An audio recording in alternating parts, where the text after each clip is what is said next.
Once upon a time, there was a peasant named Jack, and he lived on a small farm. Jack was very lonely and did not have very many friends.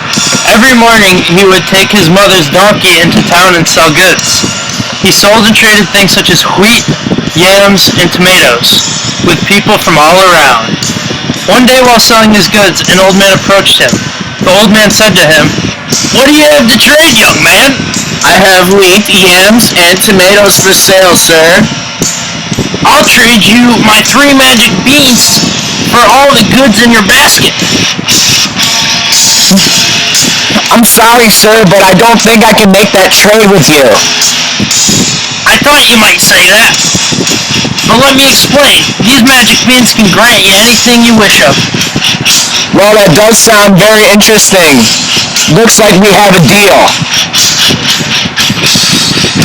Jack started heading home and was thinking very hard about what his 3 wishes would be.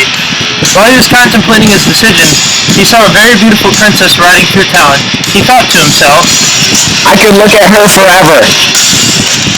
so that was his first wish. He stopped to the side of the street and pulled out magic beans.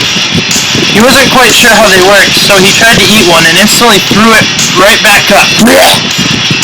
Then he tried planting the seed and made his first wish. I wish I was dressed like one of the princess's guards so I can follow her to the castle.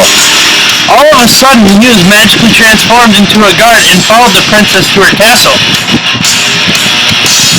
When he reached the castle, the princess went up to her room in the highest tower and Jack was left alone outside. It was time for his second wish. He planted the seed and said, I wish I could see the princess in her room. Instantly, a magic beanstalk grew up from the ground towards the window of her room. Jack climbed the beanstalk where he sat and watched the princess while she slept. What a beautiful girl. I want to see her much closer. Jack proceeded to planting his last seed in the windowsill of the princess's room and made his third wish. I wish I could get closer to her. The window to her room opened magically and Jack walked in. He sat at the edge of her bed quietly and stared at her a while until all of a sudden she began to wake up. Jack tried quickly to find somewhere to hide, but it was no use.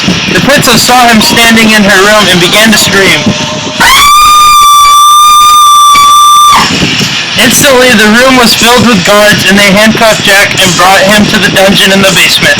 So there he was, locked in a prison cell with no wishes left, where he would sit and rot until his death. He would forever be known as Jack the Beanstalker.